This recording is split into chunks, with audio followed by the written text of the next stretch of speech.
ಈ ದೇಶಕ್ಕೆ ಸ್ವಾತಂತ್ರ್ಯ ತಂದುಕೊಟ್ಟಾಗ, ಪ್ರಜಾಪ್ರಭುತ್ವ ತಂದುಕೊಟ್ಟಾಗ, ಸಂವಿಧಾನ ತಂದುಕೊಟ್ಟಾಗ ಎಲ್ಲ ನಮ್ಮ ಹಿರಿಯರು ಎಷ್ಟು ಪ್ರಾಣ ತ್ಯಾಗ ಮಾಡಿದ್ರು. ಸೋನಿಯಾ ಗಾಂಧಿ ಅವರು, ಮನಮೋಹನ್ ಸಿಂಗ್ ದೇಶದ ಆರ್ಥಿಕ ಪ್ರಕಟಣೆಗೆ ಅಧಿಕಾರ ತ್ಯಾಗ ಮಾಡಿದ್ರು. ಇಂದಿರಾ ಗಾಂಧಿ, ರಾಜೀವ್ ಗಾಂಧಿ ಅವರು ಅವ್ರ ದೇಹ ತ್ಯಾಗ ಮಾಡಿದ್ರು. ಜವಾಹರ್ಲಾಲ್ ನೆಹರು ಜೈಲಲ್ಲಿದ್ರು, ಗಾಂಧೀಜಿ ಜೈಲಲ್ಲಿದ್ರು. ಅಂದು 100 ವರ್ಷದಿಂದ ಗಾಂಧೀಜಿಯವರು ಈ ದೇಶದ ಸ್ವಾತಂತ್ರ್ಯಕ್ಕೆ ನಾಯಕತ್ವ ವಹಿಸಿದ್ರು. ಇವತ್ತು ಇದೇ ಕಷ್ಟ ಕಾಲದಲ್ಲಿ ಮಲ್ಲಿಕಾರ್ಜುನ ಖರ್ಗೆ ಅವರು ವಹಿಸಿದ್ದಾರೆ. ಹಿಂಗಿರುವಂತ ಸಂದರ್ಭದಲ್ಲಿ ಒಂದು ಇತಿಹಾಸ ಇದೆ. ನಾವು 1,500 ಜನಕ್ಕೆ ಅಕಾಮಿಡೇಷನ್ ಮಾಡಿದ್ದೀವಿ.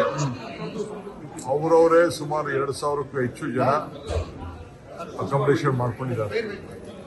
ಫ್ಲೈಟಲ್ಲೂ ಬಂದಿದ್ದಾರೆ, ಟ್ರೈನಲ್ಲೂ ಬಂದಿದ್ದಾರೆ, ಎಲ್ಲ ಬಂದಿದ್ದಾರೆ. ಸುಮಾರು ಹೆಚ್ಚು ಕಮ್ಮಿ 3,500ರಿಂದ 4,000 ಜನ ಬಂದಿದ್ದಾರೆ. 1,42,00,000 ಸಿಗ್ನೇಚರ್ನ ಮಾಡಿದ್ದಾರೆ. ನೋಡಿ, ಈ ಉತ್ಸಾಹ ಯಾವ ರೀತಿ ಇದೆ ಅನ್ನೋದಕ್ಕೆ ಇಲ್ಲಿ ಸೇರಿರುವಂಥ ಎಲ್ಲ ನಾಯಕರುಗಳೇ ಸಾಕ್ಷಿ.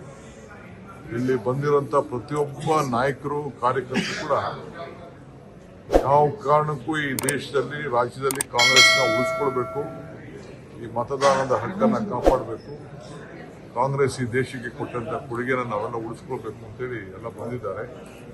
ಅವ್ರು ಯಾರು ಇವತ್ತು ಇಲ್ಲಿಗೆ ಬಂದು ಆಗಮಿಸಿದ್ದಾರೆ. ಇಂಥ ಒಂದು ಬಿಜೆಪಿಯವರು, ಕೇಂದ್ರ ಸರ್ಕಾರ ಬೆಂಗಳೂರು, ಡೆಲ್ಲಿಗೆ ಬರೋ ವಾಹನಗಳನ್ನೆಲ್ಲ ತಡೆದಿದ್ದಾರಂತೆ.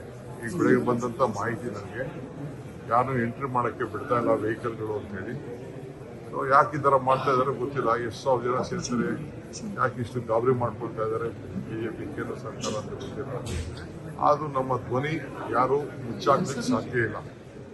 ನಾವು ದೇಶದ ಪರವಾಗಿ, ಜನರ ಪರವಾಗಿ 140 ಕೋಟಿ ಜನಸಂಖ್ಯೆಯ ಮತದಾನದ ಹಕ್ಕನ್ನು ಅವರಿಗೆ ಉಳಿಸ್ಬೇಕು ಅಂತ ನಾವು ಹೋರಾಟ ಮಾಡ್ತಾ ಇದ್ದೀವಿ. ಹೊತ್ತು ಇದರಲ್ಲಿ ಏನು ರಾಜಕಾರಣ ಏನಿಲ್ಲ. ಎಲ್ಲ ಕರೆದಿದ್ದಾರೆ. ಅಲ್ಲಿಂದ ನಾನು ಹೋಗೋದಿದೆ, ಬಸ್ಸಲ್ಲಿ ಹೋಗೋದಿದೆ. ಯಾಕೆಂದರೆ ಅಲ್ಲಿ ಟ್ರಾಫಿಕ್ ಸಮಸ್ಯೆ ಆಗ್ತಿದೆ ಅಂತೇಳಿ ನಮ್ಮ ಆಹ್ವಾನಿಸಿದ್ದಾರೆ. ಸೊ ಎಲ್ಲ ನಮ್ಮ ಕಾರ್ಯಕರ್ತರಿಗೆ ಸ್ಪೆಷಲ್ ಆಗಿ ನೋಡಿರೋ ಟಿ ಶರ್ಟ್ಗಳೆಲ್ಲ ಮಾಡಿಕೊಟ್ಟಿದ್ದೀವಿ. ಇವರಿಗೆಲ್ಲ